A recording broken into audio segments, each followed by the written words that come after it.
दोस्तों, मेरा नाम प्रियंका है। मैं मध्य प्रदेश से हूँ और मेरी उम्र 20 साल है। आज मैं आपको अपनी ज़िंदगी की एक ऐसी घटना बताने जा रही हूँ जिसे याद करके आज भी मुझे शर्म भी आती है और हंसी भी।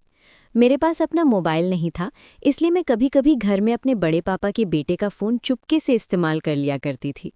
उसे ये बात बिल्कुल पसंद नहीं थी, क्योंकि मैं अक्सर वीडियो देख-देख कर उसका इंटरनेट ख़त्म कर देती थी। एक दिन दोपहर का समय था। घर में सब लोग अपने अपने काम में लगे थे और वो अपने कमरे में सो रहा था। मैं धीरे से उसके कमरे में गई और सोचा कि थोड़ी देर के लिए उसका फ़ोन इस्तेमाल कर लूं। जैसे ही मैंने फ़ोन खोला, उसमें पहले से ही एक अजीब सा वीडियो खुला हुआ था। मैं एकदम घबरा गई और तुरंत फ़ोन बंद करने लगी। लेकिन फिर मेरे मन में जिज्ञासा हुई कि आखिर ये वीडियो है क्या। मैंने दोबारा फ़ोन खोला और कुछ सेकंड देखने लगी। वीडियो थोड़ा अजीब था, इसलिए मैं असहज महसूस करने लगी। मुझे समझ नहीं आ रहा था कि इसे बंद करूं या देखती रहूं। तभी अचानक पीछे से आवाज़ आई, क्या देख रही हो? मेरे हाथ पांव फूल गए। मैंने तुरंत फ़ोन बंद किया और पलटकर देखा, वो जाग चुका था। मैं बहुत घबरा गई और जल्दी से बोली, भाई वो मैंने जानबूझकर नहीं खोला, बस फ़ोन खोला तो ये सामने आ गया। वो कुछ सेकंड तक मुझे देखता रहा, फिर हल्का सा मुस्कुराया और बोला, सच सच बताओ, जिज्ञासा हुई थी ना?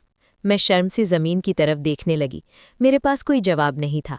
उसने कहा, प्रियंका, इसमें शर्माने वाली बात नहीं है। हमारी उम्र में कई बार ऐसी चीज़ें सामने आ जाती हैं और इंसान कंफ्यूज हो जाता है। उसकी ये बात सुनकर मुझे थोड़ा अजीब लगा, लेकिन साथ ही राहत भी मिली कि उसने मुझे डांटा नहीं। मैंने धीरे से कहा, मुझे समझ ही नहीं आया कि क्या करूं, इसलिए देख लिया।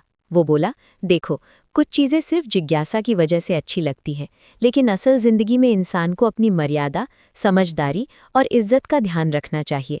उस दिन पहली बार मुझे लगा कि मैं अब छोटी बच्ची नहीं रही। दुनिया की कई चीज़ें ऐसी होती हैं जिनके बारे में हम जानना तो चाहते हैं, लेकिन समझ नहीं पाते कि सही क्या है और गलत क्या। मैंने उससे कहा, अगर घर में किसी को पता चल जाता तो? वो हंसते हुए बोला, तो तेरी बहुत क्लास लगती। हम दोनों हंस पड़े।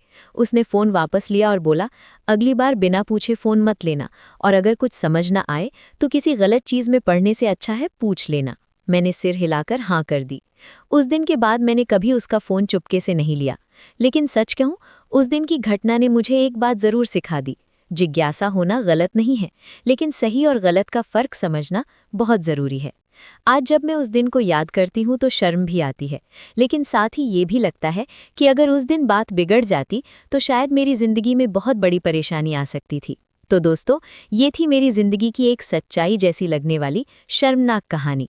अगर आपको ये कहानी पसंद आई हो तो कमेंट कर